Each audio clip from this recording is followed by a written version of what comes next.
I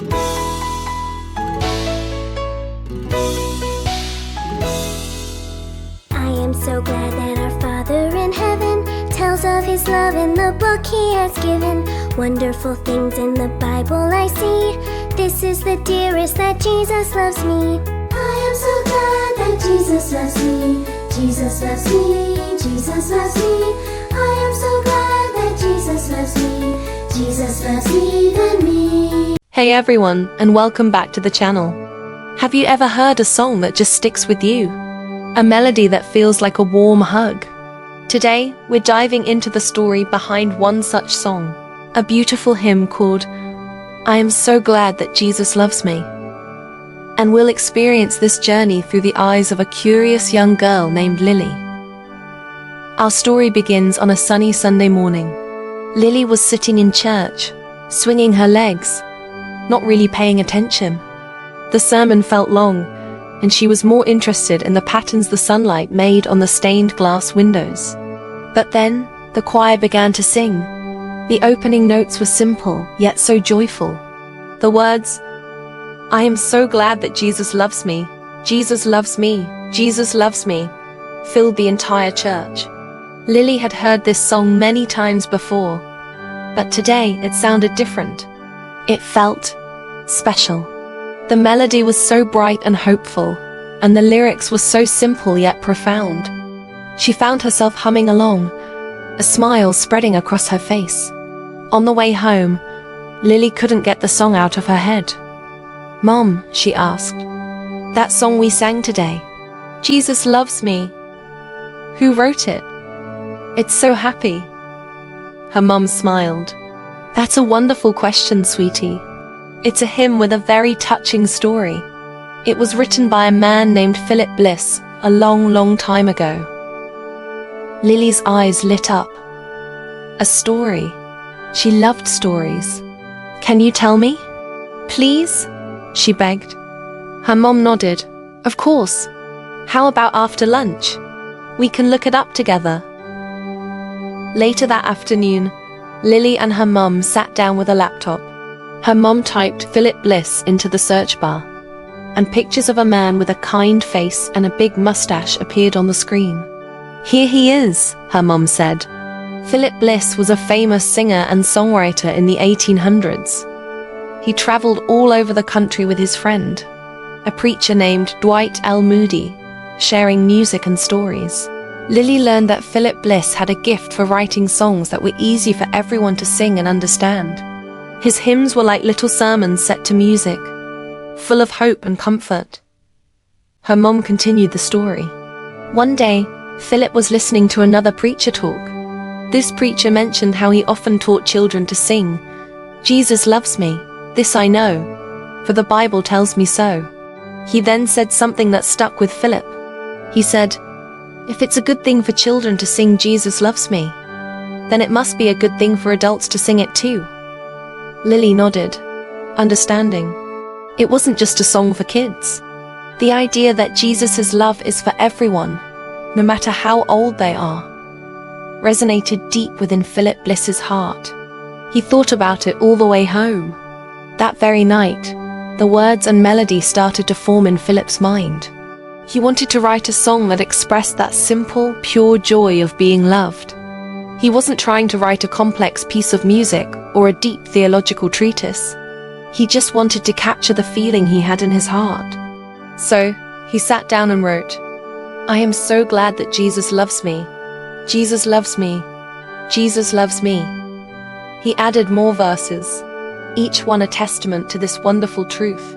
He wrote about how Jesus came from heaven to earth, and how his love is something we can hold on to, even when we feel lost or alone. The song was a simple, heartfelt declaration of gratitude. Lily was captivated. So he just wrote it down because he was happy? She asked. Exactly, her mom replied. Sometimes the most beautiful things come from a simple feeling of thankfulness. Lily thought about this. The song wasn't born out of a big, dramatic event, but from a quiet moment of reflection and a heart full of joy. It made the song feel even more personal to her. She imagined Philip Bliss humming the tune, his heart overflowing with a happiness he just had to share with the world. But the story didn't end there. Her mom's expression grew a little more somber. Philip Bliss and his wife Lucy had a very full life, but it was also a short one. Lily leaned in, listening intently. In the winter of 1876, they were traveling on a train to a concert in Chicago. It was a cold, snowy night. Her mom described how, as the train was crossing a bridge in Ohio, the wooden structure suddenly collapsed. The train cars plunged into the icy ravine below and caught fire. It was a terrible accident, known as the Ashtabula River Railroad disaster. Lily gasped, her hand flying to her mouth. "What happened to them?" she whispered. Her mom explained that Philip Bliss initially survived the fall. He managed to crawl out of a window of the wrecked train car. But when he looked back, he couldn't see his wife, Lucy. Without a second thought, he turned around and went back into the fiery wreckage to find her. He refused to leave her side. Tragically, neither of them made it out. They were found together. Tears welled up in Lily's eyes. "That's so sad," she said softly. "It is," her mom agreed, putting an arm around her. "It's a very sad ending to their earthly lives." The whole country mourned them. But their story, and especially Philip's music, didn't end there. Her mom pointed to the screen. After the accident, when people were going through Philip's belongings that were recovered, they found the lyrics to a new song he had been working on. It was called "I Will Sing of My Redeemer." It was as if, even in his final days, he was still focused on sharing his faith through music. Lily was quiet for a moment, processing the story. The happy song was connected to such a sad event. It seemed confusing. But why do people still sing "I am so glad" if he died in such a sad way? She asked. Her mom gave her a gentle squeeze. "Because, honey, the truth of the song is bigger than the sadness of the story." Philip Bliss wrote that song out of pure joy. He believed in the love he was singing about. And his life, even in its tragic end, showed a different kind of love, a deep love for his wife, so strong that he wouldn't abandon her. Her mom continued, "When we sing that hymn today, we're not just remembering Philip Bliss, we're connecting with that same joy he felt. We're reminding ourselves that even when sad things happen, even when life is hard and scary, the truth of the song remains. Jesus loves me." That message of hope is what has kept the song alive for over 100 years. It's a legacy of joy that outlived his own sorrow. A wave of understanding washed over Lily. The song was no longer just a cheerful tune. It was a story of joy, love, and incredible sacrifice. It was a reminder that hope can be found even in the darkest of times. The simple words, "I am so glad that Jesus loves me," now carried the weight of a life lived with purpose and a love that was stronger than fear. The melody wasn't just happy. It was resilient. It was a testament to a faith that Philip Bliss not only sang about but also lived out, right up to his very last moments. That night, as Lily got ready for bed, she found herself humming the tune again. "I am so glad that Jesus loves me. Jesus loves me. Jesus loves me." But this time, the words felt different. They were filled with the story of Philip and Lucy Bliss. They were filled with the image of a man going back into the fire for the one he loved. And they were filled with the simple, unshakable joy that started it all.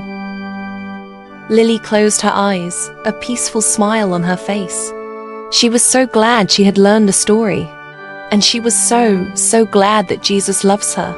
The story of Philip Bliss and this beloved hymn teaches us that the simplest truths are often the most powerful. It's a message that has brought comfort and joy to millions of people for generations. The next time you hear, "I am so glad that Jesus loves me," maybe you'll think of Lily. And you'll remember the incredible story of faith, love, and the enduring power of a simple, joyful song. Thanks so much for watching today. If you enjoyed this story, Don't forget to like, subscribe, and share it with someone who might need to hear it. We'll see you in the next video. I am so glad that Jesus loves me.